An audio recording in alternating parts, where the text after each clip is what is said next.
요한복음 17장은 예수님께서 우리를 위해서 기도하신 내용입니다. 특별히 6절부터 19절까지는 제자들과 또 제자들을 통해서 믿는 성도들 위한 기도 내용입니다. 기도하신 이유는 하나님의 영광에 대한 관심 때문에 제자를 위해서 기도하셨습니다. 그리고 예수님은 제자들이 받은 임무와 소명 때문에 그들 위해서 기도하셨습니다. 또 제자들이 세상에서 처한 환경 때문에 그들 위해서 기도하셨습니다. 그리고 예수님의 기쁨이 제자들 마음속에 충만해지기를 바라면서 기도하셨습니다.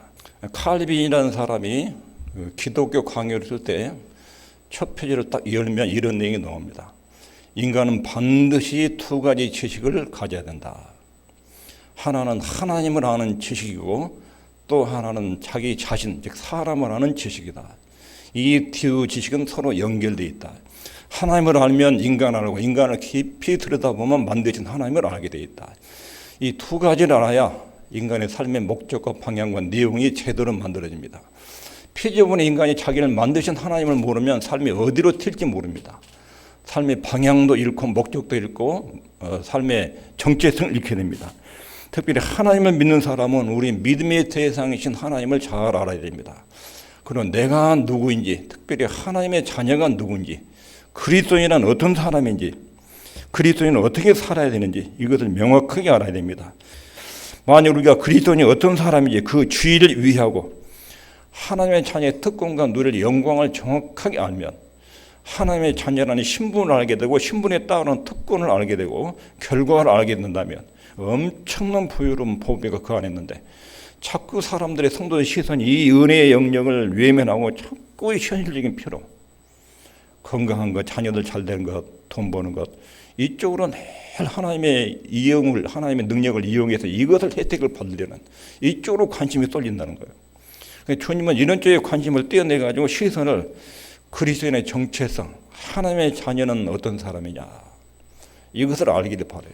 성경에도 중요하게 다루는 일 중에 축복을 이야기하기 전에 그 축복들은 전부 다 결과예요. 그리고 행복도 결과예요. 행복도 결과예요. 원인은 하나님이 나를 위해서 무슨 일을 하셨는지, 내가 하나님의 자녀라면 하나님은 나를 위해서 어떤 일을 하셨는지 이걸 명확하게 알고 그 하나님의 사역과 일을 통해서 내가 어떤 신분과 위치에 놓여 있는지, 그리고 하나님의 자녀 그리스도의 신분을 취득했다면 그 결과에 어떤 축복들이 약속되어 있는지, 이 신분에서 나오는 타고난 영광스러운 결과들, 그리고 삶의 방식들 이것들만 정확하게 알면 성도의 삶은 엄청나게 풍요로워요. 어떤 위기와 어려움 속에서도 극복해내요. 이것을 서신서에 보면 신약성경 서신서를 여러분 성경 읽을 때 이런 관점으로 보십시오. 서신서의 기록자는 대부분 목회자들이에요. 목사님들이 성도들한테 편지를 보낸 거예요. 받는 분들은 성도들이요. 성도들의 현실은 이 땅에 살아가는데 많은 문제들, 숙제들을 안고 있어요. 핍박의 문제도 있고 가정의 문제도 있고 경제적인 문제도 있고 육체적인 문제도 있고 수많은 문제들을 안고 있어요. 근데 한결같이 편지 서신서에 딱 들어가면 편지 쓰신 분이 나는 누가 편지를 쓴다. 그 다음에 성도들에 대해서 말해요. 성도들에 대해서. 하나님의 거룩한 부르심을 받은 성도들, 하나님의 교회들. 언제나 성도들의 지위를 말해요. 지위를. 그런데 성도들의 지위 속에서 하나님의 독특한 지위와 신분을 얻고 사는데 땅에 사는 동안 많은 문제를 안고 있어요. 그 교회들마다. 고린도 교회든 빌립보 교회든 어떤 교회든지 문제들을 많이 안고 있어요. 그러니까 이 문제를 해결하기 위한 접근 방법이 뭐냐면 여러분들의 신분이 무엇인지 알아라. 신분이. 그리고 그 신분을 취득하기 위해서 하나님께서 우리를 위해서 어떤 일을 하셨는지 이 부분을 계속 이야기해요. 계속. 예수 그리스도를 통해서 하나님 아버지가 우리 인간을 위해서 어떤 일을 하셨는지, 그리고 그 결과가 우리가 어떤 신분과 위치에 있는지, 그리고 신분과 위치에 있는 성도들이 최종적으로 누릴 영광이 무엇인지를 집중적으로 서신서에 말해요. 이것이 인생의 문제를 푸는 핵심 키예요. 성도들이 당면한 문제를 하나하나 다 언급하지 않아요. 여러분들이 이것만 안다면 예수 그리스도가 우리를 위해서 무슨 일을 하셨고 그 결과 우리가 어떤 신분을 취득했고 그리고 하나님께서 우리를 어떤 관점으로 보고 계시고 얼마나 안전한지 그리고 마지막 누릴 영광이 얼마나 풍요로운지 여러분들 이것만 알면 땅에 있는 문제는 다 답을 얻는다. 이게 서신들의 내용이에요. 그리고 우리 주님의 기도에서도 이 요점을 중요하게 다룹니다. 예수님은 세상에 살고 있는 그의 제자들에게 가장 필요한 것, 예수님의 기도 중에 가장 필요한 것을 언급하죠. 가장 필요한 것. 그 위대한 핵심 진리, 이것은 확신을 알면 즉 내가 누구인가에 대한 흔들림 없는 부동한 확고부동 관점을 갖고 있다면 모든 사건에 대해서 문제를 대처하는데 아무것도 아니다. 그 문제 해결하는 건 문제가 안 된다. 이런 것을 주님이 명확하게 보고 지금 말씀하고 계셔요. 그러면 예수님은 그리스도인에 대해서 어떻게 정의한가? 도대체 그리스도인, 하나님의 자녀, 하나님의 백성들의 정체가 뭔가? 하나님의 백성의 정체가 뭐라고 주님께서 정의하시는가? 기도 속에서 기도 제목이 나오기 전에 먼저 하나님 믿는 사람의 정체성에 대해서 언급을 해요. 6절에 보면 세상 중에서 내게 주신 사람들, 9절에도 내게 주신 자들, 그리고 14절에 그리스도인에 대해서 두 번째 언급하기를 세상에 속하지 않은 사람들, 그리고 내가 세상에 속하지 아니함 같이 저희도 세상에 속하지 않았습니다. 여기서 예수님은 기도 속에 그리스도인의 정체를 두 가지로 말합니다. 하나는 하나님께서 예수님께 주신 사람들, 세상 중에서 즉 하나님 안 믿는 사람들 중에서 하나님이 창세 전에 표시를 해둔 사람입니다. 표시를 너 이렇게 딱 태클해요.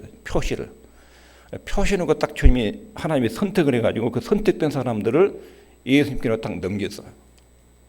예수님이 그 사람들을 받았어요. 주님께서 성부 하나님께 자기에 맡긴 사람들 예수님이 받아가지고 이 사람들의 모든 죄를 십자가로 다 정리해요. 그리고 이 사람들에게 나중에 성령 하나님을 보내셔요. 그리고 천국 갈 때까지 지키고 보호하시고 거룩한 백성으로 키워내서 하나님 나라까지 책임지고 끌고 데려가요.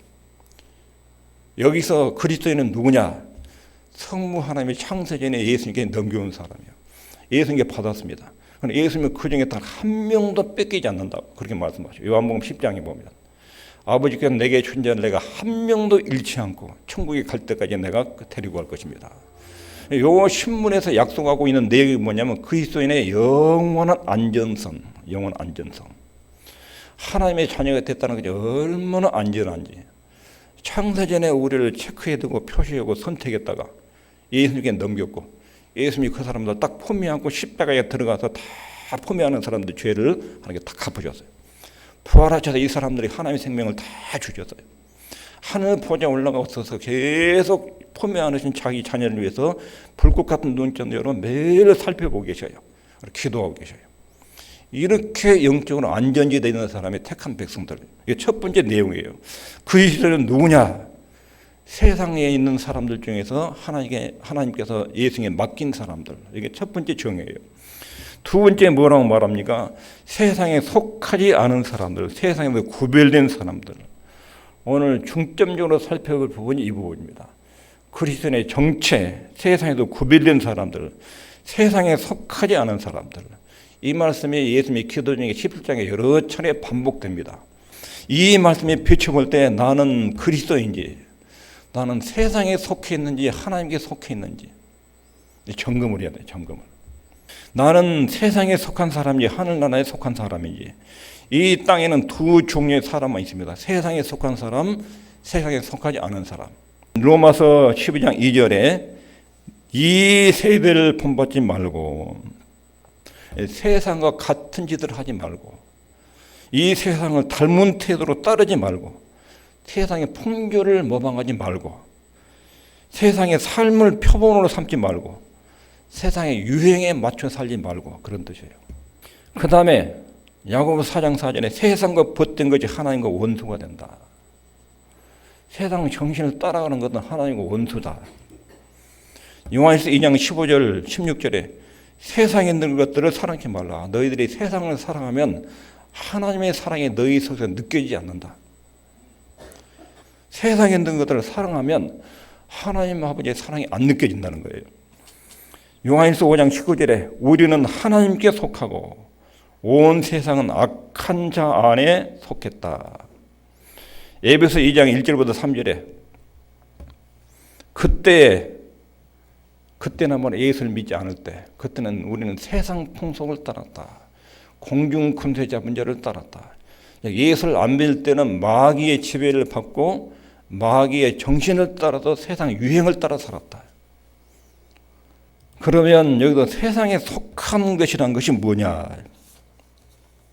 세상에 속한다는 것이 뭐냐? 첫 번째로 에베소 2장 2절에 보면 그때 너희가, 그때는 말은 예수를 믿기 전에, 예수를 믿기 전에 너희는 세상에 속해 있었다. 그는 세상에 속한 사람의 삶의 특징을 말해요. 그 가운데도 행하여 세상 풍속을 좇고, 세상의 유행 따라 사는 거예요. 돈을 가치 있게 여기고, 명성을 가치 있게 여기고, 출세를 가치 있게 여기고, 외모 지상주의고 막 이런 것을 중요한 가치로 여기고 그 풍속을 따라 살았어요. 공중 권세 잡은 자를 따랐으니, 공중 권세 잡은 자 사단을 따랐는데 지금 불순종의 아들들 가운데 역사하는 영이라. 안 믿는 사람들 속에서 역사하는 그 영, 불신자들 속에는 사단의 정신이 작동을 하고 있고 그 사람들의 말과 생활 습관과 가치관으로 나와요. 근데 그 사람들이 만드는 문화와 유행과 정신에 따라서 같이 쏠려다닌다. 안 믿을 때는. 이것이 세상에 속한 삶, 하나님을 떠난 삶이라고 규정하고 있습니다. 세상에 속한 사람은 하나님에 대해서 늘 적대적인 생각과 반응을 보여요. 하나님, 기독교에 대한 늘 적대적이에요. 그리고 하나님에 대한 적대적 사고방식에 의해서 지배를 받고 적대적인 사고방식에 인도를 받고 그리고 적대적인 사고방식에 통제를 받는 사람들이에요. 이것이 인간의 정신세계를 장악하고 있는 사단의 세력이고 세상적인 관점이에요. 지금 불순종의 아들들 가운데서 역사하는 영, 그 정신의 지배를 받고 사는 것입니다. 세상적인 관점은 생각 속에 사단의 관점을 심어놓습니다. 사단의 정신을 심어놓습니다. 어릴 때부터 유행하는 영화들, 컴퓨터, 인터넷, 핸드폰 그 속에 태어날 때부터 계속 봐요. 하루에 텔레비 보는 시간이 얼마나 많습니까? 텔레비에서 무차별적으로 세상의 정신들이 안방으로 막 들어와요. 여러분 미스터 트롯 나오는데 그 가사한 내용 속에 성경적인 건데 고상한 내용도 있지만 아주 세상적인 정신들이 꽉 찼어요. 가사한 내용들에. 그걸 보면서 가사한 내용이 나도 모르게 귀 속에 입력돼요. 뜨겁게 사랑을 나눠요. 막 아무나 사랑하면 그냥 밤자리 잠자리 같이 하나. 어느 충동 받으면 그렇게 가요. 주로 트롯 그 가사 내용이 사랑, 이별, 인생 그리고 이 세 가지 내용들이에요. 사랑도 건전한 사랑, 소질 높은 사랑을 가사로 만드는 건전한 내용이 있는데 그렇지 않은 것도 있어요. 세상적인 사랑을 노래하는 것도 있어요. 그런 정신들이 무차별적으로 영상을 통해서 듣는 걸 통해서 수없이 이렇게 눈으로 들어와요. 그럼 마음속에 자리 잡아요. 그리고 그 정신이 하나님 말씀에 딱 들리면 탁 받아쳐요. 이게 세상에 하나님을 떠나는 사람이 세상에 속한 것의 특징입니다. 이런 사단의 정신이 매스컴을 통해서 어릴 때부터 계속 눈과 귀로 입력이 됩니다. 교회 와서 이 정신들이 정화돼요. 하나님 말씀을 듣고 부모들이 가르치고 기도하면서 이게 정화되고 걸러져야 돼요. 걸러지는 여과장치 없이 아이들이 그대로 자라면 엉망이 되어버립니다. 그러다 철들기 전에 어떤 개념이 수많은 영상 문화를 통해서 눈과 귀로 수업이 들어와서 자리를 잡는데 그 자리 잡는 정신 속에 사단의 정신이 사단의 정신이 쇳덩어리처럼 자리하고 있어요. 그래서 하나님에 대해서 기독교에 대해서 끝없이 반항적인 태도를 보이는 것이 바로 세상, 하나님을 떠난 삶입니다. 하나님 없이 세상을 떠난 삶이라는 것은 하나님 없이 자기를 보는 인생과 자기를 보는 관점, 세상적인 사고방식, 그리고 생활 방식이 사단의 정신에 의해서 지배받고 통제받고 인도받는 삶, 이것이 하나님을 떠난 사람입니다. 두 번째는 바울을 통해서 고린도후서 4장 4절에 세상 신의 지배를 받는 삶, 이것이 세상에 속한 사람의 특징입니다. 그 중에 이 세상 신이 믿지 아니하는 자들의 마음을 혼미케 하여 그리스도의 영광의 복음의 광채가 비추지 못하게 하매니, 여기서 세상 신이라는 세상적 사고 방식, 세상의 생각과 관점과 정신을 통제하는 경향, 사람들의 행동이나 말은 정신과 생각에서 나옵니다. 마음에서 나와요. 그러니까 그 사람의 언어와 행동은 그 사람의 정신세계가 지금 어떠냐를 나타내요. 정신이 잘못되면 정신이 말과 행동으로 그대로 표현돼요. 그리고 가치관이 왜곡되어 있으면 그 가치관에서 행동과 삶의 철학이 만들어져요. 그리고 삶 전체가 뒤틀어져요. 이것을 바울은 세상 신 이렇게 표현하고 있습니다. 세상 신이 마음을 혼미케 하여 영적인 시각 장애를 일으킨다. 진리를 보는 눈을 헷갈리게 눈을 가려버린다. 다 가려버려요. 진짜를 보는 눈을 가려버려요. 가짜를 진짜처럼 알고 살게 만들어요. 이게 사단이 그렇게 만든다는 거예요. 이것은 하나님을 모르고 하나님의 계시를 받지 않습니다. 정신을 완전히 사단의 정신으로 가칭으로 지배합니다. 어제 인터넷 뉴스 보니까 이런 뉴스가 떴어요. 25살쯤 된 청년이 위장 결혼했습니다. 그래가지고 일본으로 신혼여행 갔습니다. 갈 때 여기서 니코틴 액을 주사액을 가져갔다. 주사하고 이거 맞으면 좋다 해가지고 호텔방에 가서 자기 아내 된 사람한테 주사를 줬어요. 그래 죽였어요. 그리고 보험금을 탔습니다. 그 사람 일기장에 40대까지 목표가 10억 모으는 거예요. 근데 자기 한 달 수입으로는 40대까지 아무리 계산해 10억이 안 모으니까 위장 결혼해가지고 보험 사망 보험에 가입해가지고 이것을 죽여서 모으겠다 이런 계획을 세웠어요. 1차 성공했습니다. 보험금을 탔어요. 두 번째 대상은 또 물색에다가 19살 정도 된 아이를 또 꼬이기 시작했어요. 부모들이 결혼을 반대하니까 기다렸다가 아주 잘해줬어요. 아주 온 정성을 다해서 그 아이를 잘해줬어요. 그래가지고 부모 허락 없이 결혼할 나이가 딱 되자 부모 허락 없이 혼인신고를 했어요. 그러니까 또 일본으로 데려갔습니다. 혼인신고가 나서 보험회사에 보험을 가입할 때 네가 죽으면 1억 5천, 내가 죽으면 5억. 그 보험계약을 썼는데 거꾸로 써가지고 내가 죽으면 5억을 네가 받고 네가 죽으면 1억 5천 받는다. 이렇게 써가지고 또 데려갔어요. 또 주사량, 치사량에 해당되는 니코틴을 또 주사했어요. 그거 죽였어요. 그리고 보험사에다 또 보험 청구를 했어요. 보험사 청구이 뭔가 이상하다. 경찰에 수사를 의뢰했어요. 경찰에 수사하는데 목표 일기가 이제 나온 거예요. 일기가 아주 계획적으로 40대 되기 전에 10억 모으는 거. 이것을 목표로 해서 다음 대상자를 또 물색해 가지고 하는. 여기가 끔찍하지요. 이게 세상 신 사단의 정신에 의해서 가치관이 그렇게 만들어진 거예요. 근데 이 사람의 행동으로 표현됐지만 지금 주일날 돈 때문에 교회 한다고 일 가는 사람 똑같은 거예요. 이 사람들 가치관을 어떻게 혼란시켜놨냐면 이 사람들 최고 가치는 돈이에요. 그래서 돈이 많아야 행복하고 쾌락을 누릴 수 있다. 돈이 많아야 행복하고 살 수 있다. 이게 가치관이 틀어진 거예요. 돈이 제일 위에 있어요. 돈 밑에 인간이에요. 인간 밑에 하나님이에요. 하나님은 안 보여요. 물질 숭배 사상이 이 사람의 가치관으로 어릴 때보다 쫙 드는 거예요. 세상은 뭐니 해도 돈이 많아야 행복하게 살 수 있다. 그런데 성경적 가치관은 그게 아니에요. 맨 위에 하나님이에요. 하나님. 인간은 창조주 하나님의 뜻에 따라서 그분의 영광에 살 때 가장 아름답다. 하나님 밑에가 사람이에요. 사람. 하나님 다음으로 인간은 최고로 소중한 존재다. 그리고 돈은 이용 대상이다. 돈이 필요 없다는 게 아니에요. 성도들도 돈을 많이 가져야 하는데 돈은 잘 이용해서 사람들에게 유익을 끼치고 하나의 영광을 나타내고 이런 이용서단이다. 이게 건전한 가치관이에요. 건전한 가치관. 이게 딱 정립되어 있어야 돼요. 이것이 흩어지면 주일날 돈 벌기 위해서 교회에 안 나와요. 돈 벌어 다녀요. 그럼 그 외에나 그 사람이나 가치관은 똑같은 거예요. 세상적 정신이 머리를 지배하는 거예요. 이게 무서운 것입니다. 사단이 그렇게 사람들의 정신세계를 지배해서 막다른 행동으로 나온 거지 이런 형태로 나온 거예요. 이게 세상 신이 사람의 마음의 눈을 시각장애를 일으켜서 진리를 제대로 못 보게 이렇게 가치관이 딱 만들어지면 이 사람들의 직장에 가든 많이 공부하든 부를 확보하든 전부 다 타락하고 그게 결국 저주받는 인생으로 가게 돼요. 가치관이 잘못 생기면 이렇게 사단은 우리 인간의 마음속에 정신을 혼란시킵니다. 정신을. 진리를 보지 못하도록 혼란시킵니다. 진정한 가치 있는 것이 무엇인지 몰라보도록 헷갈리게 만듭니다. 사단의 역할입니다. 이것이 세상에 속한 사람의 특징입니다. 그러나 그리스도인은 차이가 있습니다. 세상에 속한 사람들은 사단의 정신의 통제를 받습니다. 사단의 논리의 지배를 받습니다. 세상의 문화에 그리고 세상의 풍속의 지배를 받고 살아갑니다. 이게 불신자들의 삶의 특성입니다. 그러나 그리스도인들은 다릅니다.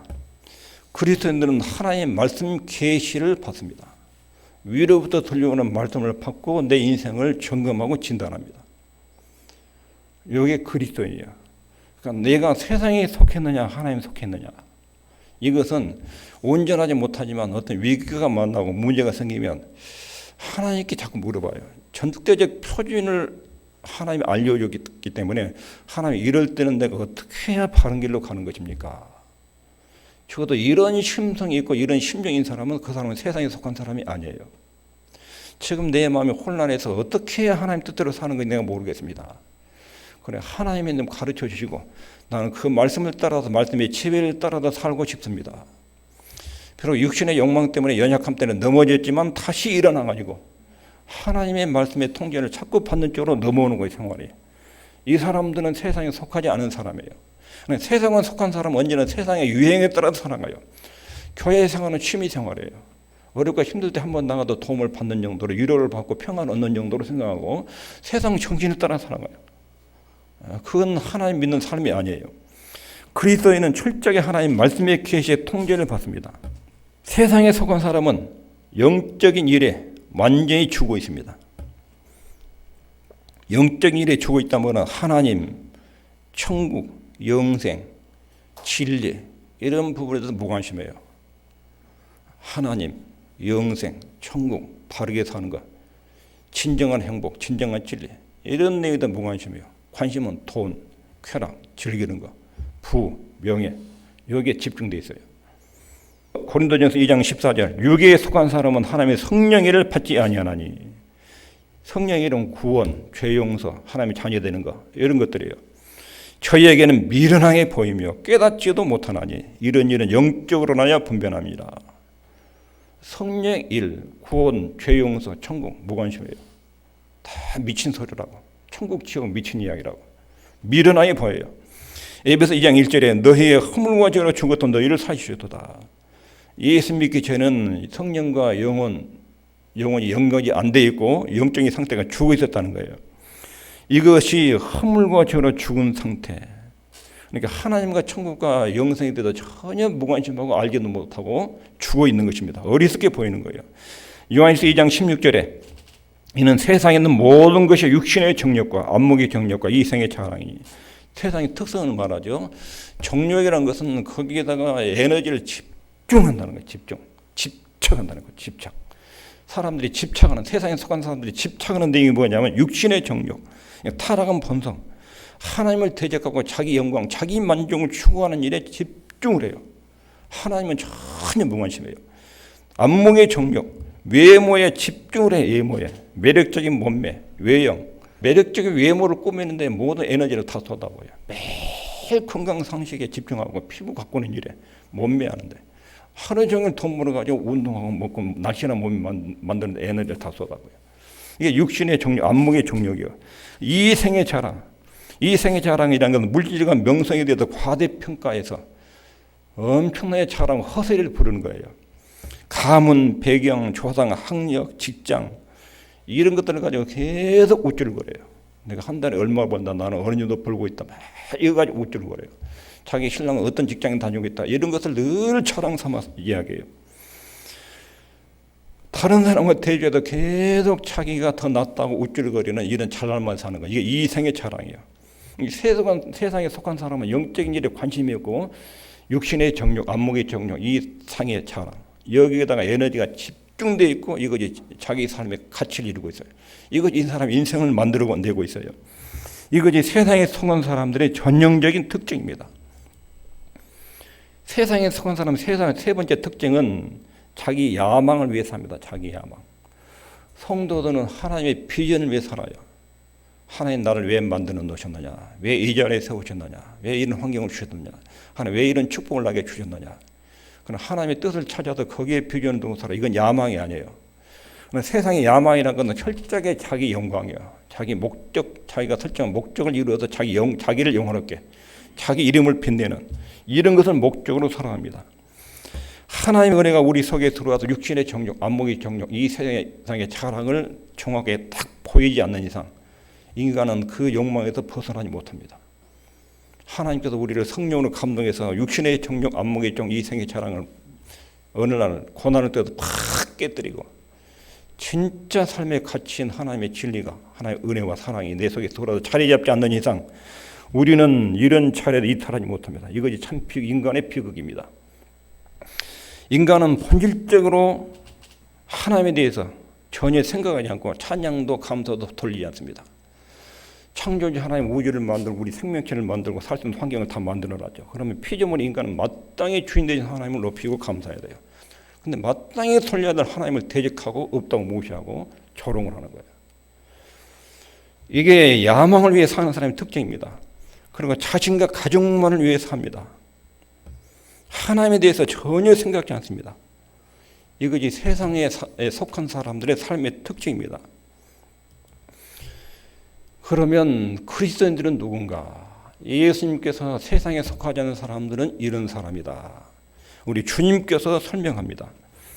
요한복음 17장 6절에 세상 중에서 내게 주신 사람, 이건 세상 속에도 구별된 사람, 이 사람들이 그리스도인이랍니다. 16절에는 세상에 속하지 않은 사람, 이 두 번째 정의죠. 예수 믿는 성도는 세상에 속하지 않은 사람. 세상에 속하지 않은 사람의 특징이 어떻게 나타나는가? 하나님의 사람들의 특징. 내가 그리스도인이고 하나님 백성이고 하나님의 사람이라면 내게서 어떤 특징이 나타나느냐? 첫 번째 특징은 거룩한 소원. 예수 믿는 사람들은 거룩한 소원을 갖습니다. 나는 이 땅에 사는 동안 하나님을 더 많이 알고 싶습니다. 하나님 우리를 사랑하신 그 행위를 더 깊이 깨닫고 싶습니다. 내가 하나님을 닮아가고 싶습니다. 하나님 뜻을 많이 실천하고 주님을 닮아가고 싶습니다. 인간의 행복은 하나님을 닮아가는 비중만큼 그 행복도가 높아집니다. 외형적으로 세속화 될수록 외형적으로 쾌락을 즐기는 건데 쾌락이지 그건 행복이 아닙니다. 요즘 사람들은 많은 쾌락을 즐기고 있지 그 행복한 것이 아닙니다. 언제나 혼자 있을 때 두려움이 찾아오고 외로움이 찾아오고 허무가 찾아옵니다. 외형적으로 그럴싸하게 막 보고 먹고 돌아다니고 마시고 즐기지만 혼자 있을 때는 늘 외롭고 고독하고 쓸쓸함이 찾아오고 우울함이 찾아옵니다. 그 허무를 인간의 모든 외형적 조건으로 메꿀 수가 없습니다. 이런 것들을 깨닫고 진리 되신 하나님만이 내 인생의 진정한 만족을 누릴 수 있고 나를 지으신 하나님만이 그 하나님의 사랑과 은혜를 내가 느끼면 느낄수록 나는 행복합니다. 그리고 내 인생에 하나님을 닮고 주 예수님을 닮는 것이 내 최고의 소원입니다. 그리고 하나님 중심으로 살아갑니다. 이것이 세상에 속하지 않은 사람들의 특징입니다. 그리고 삶과 죽음에 대한 성경적 관점을 갖습니다. 죽음을 피하려고 하지 않습니다. 죽음을 잊으려고 하지 않습니다. 때가 되면 죽는다. 하나님의 시간표가 되면 나는 죽는다. 죽으면 나는 하늘나라로 천국으로 이사간다. 천국은 상상할 수 없이 아름다움과 영광과 행복이 있는 그 나라다. 내 고향이다. 죽음을 피하려고 하냐고 부인하려 하지 않고 정묘로 대합니다. 정묘로. 죽음은 오면 오라. 나는 죽음을 건너서 천국에 간다. 선교자들은 전부 다 자기 정체성이 명확했습니다. 아무리 핍박자들이 자기를 죽여도 나는 죽으면 주님 나라로 간다. 너희들이 거기까지는 따라오지 못한다. 그러니까 죽음 앞에서 눈 하나 껐다가지 그 선교 길을 간 것입니다. 삶과 죽음에 대한 성경적 관점이 명확해 살아있으면 나는 주님의 뜻대로 살고 하나의 인도와 보호 속에서 그분의 영광을 위한 인생이 될 것이고 죽으면 그 나라로 간다. 이게 세상에 속하지 않는 사람의 특징입니다. 세상의 영광, 화려함 그렇게 크게 안 보입니다. 세상에 겪는 어려움들과 대단한 것들을 보지 않습니다. 눈앞에 닥친 질병이나 경제적인 문제나 몸이 고통스럽게 힘들지만 이것들 대단한 것처럼 이것 때문에 내 인생이 다 무너진 것처럼 그렇게 심각하게 보지 않습니다. 이것이 하나님께 속한 사람들의 특징입니다. 그리고 세상적인 정신과 생활 방식을 싫어합니다. 육신의 정욕, 안목의 정욕, 이생의 자랑 그 자랑들 들으면 들을수록 속에서 저런 건 참 쓰레기 갖고 지금 장난하고 있구나. 이런 정도로 이거 그걸 부러워하지 않습니다. 자녀들이 출세했다. 한 달에 돈을 얼마씩 번다. 어디 직장에 들어갔다. 막 자랑 떠드는 거. 우리 주님의 은혜와 사랑에 비하면 저거 별거 아닌데. 별것 아닌데. 저 사람은 대단한 것처럼 구슬을 가지고 다이아몬드 같이 막 자랑하고 있구나. 내게는 진짜 다이아몬드. 천국의 영광이 있고 하나의 은혜와 사랑인데 저거 별거 아닌데. 이런 엄청난 자존감이 속에 있고 자기 정체성이 속에 확립되어 있습니다. 우리는 세상에 속한 사람들이 아닙니다. 이 말은 너희들은 세상에서 구별된 하나님의 자녀다. 이게 그리스도인이다. 그리스도인. 하나님의 자녀다. 전에는 예수 믿지 않을 때는 진노의 자녀였다. 하나님의 진노의 대상이었지만 지금은 하나님의 사랑의 대상, 하나님의 축복의 대상으로 신분이 바뀌었다. 이게 세상에 속하지 않았다는 뜻입니다. 예수님이 요한복음 11장 9절에 시작. 내가 비옵는 것은 세상을 위함이 아니요 내게 주신 자들 위함이다. 세상에 속한 사람들은 주님의 기도 제목에서 제외된 사람입니다. 그러나 여러분과 저희는 지금도 예수님께서 하늘 보좌에서 우리를 위해서 집중적으로 기도하고 계십니다. 하늘 보좌에서 매일 주님이 기도하고 계십니다. 오늘 본문 내용을 정리하면 그리스도인의 정체성, 첫 번째는 하나님 아버지가 창세전에 표시를 해둬가지고 탁탁 체크해가지고 예수님께 맡긴 사람. 이걸 생각해야 내가 얼마나 안전한가, 영원한 안전한 속에 들어있는가 이걸 확인할 수 있습니다. 두 번째로는 그리스도인은 세상에 속한 사람이 아니다. 마귀의 정신에 따라서 그 정신의 지배를 받고 살아가는 사람이 아니다. 그리스도인은 하나님의 지배와 하나님의 말씀의 지배와 통제와 인도를 받고 사는 사람이다. 이것을 명확하게 자기 신분을 알아야 자기 신분을. 이런 신분을 알아야 거룩한 삶이 나와요. 지금 내 행동과 말에 지금 이상한 것이 들어와 있네. 이건 아닌데. 이건 내 신분에 맞는 것이 아닌데. 내 입술에 지금 말이 이렇게 나오면 안 되는데. 나는 하나님의 자녀인데. 하나님의 말씀과 하나님의 거룩한 성품의 지배를 받는 사람인데. 자기 신분 의식의 행동을 결정하는 거예요. 세상에 속하지 않은 사람. 이 사람은 세상에 속한 사람들은 하나님 없이 살아가지만 세상에 속하지 않은 사람들은 하나님 중심으로 살아갑니다. 하나님의 지배, 하나님의 인도, 하나님의 다스림 속에 살아가는 사람들이 그리스도인들입니다. 세상 신의 지배를 받지 않고 하나님의 지배를 받고 사는 사람. 이게 그리스도인의 정체성입니다. 그리고 자기 야망을 위해 살지 않고 하나님의 뜻과 영광을 최고의 소망으로 삼고 사는 사람. 이것이 그리스도인입니다. 나는 하나님의 자녀인데 나는 어떻게 살아야 되느냐. 하나님 중심으로 그분의 뜻과 지배와 인도를 받고 사는 사람. 이것이 늘 우리 속에 있어야 됩니다. 이 정체성이 우리를 행복하게 만들고 인생의 방향을 올바로 잡고 가게 만들고 여기에 진정한 행복이 있는 것입니다. 기도하겠습니다.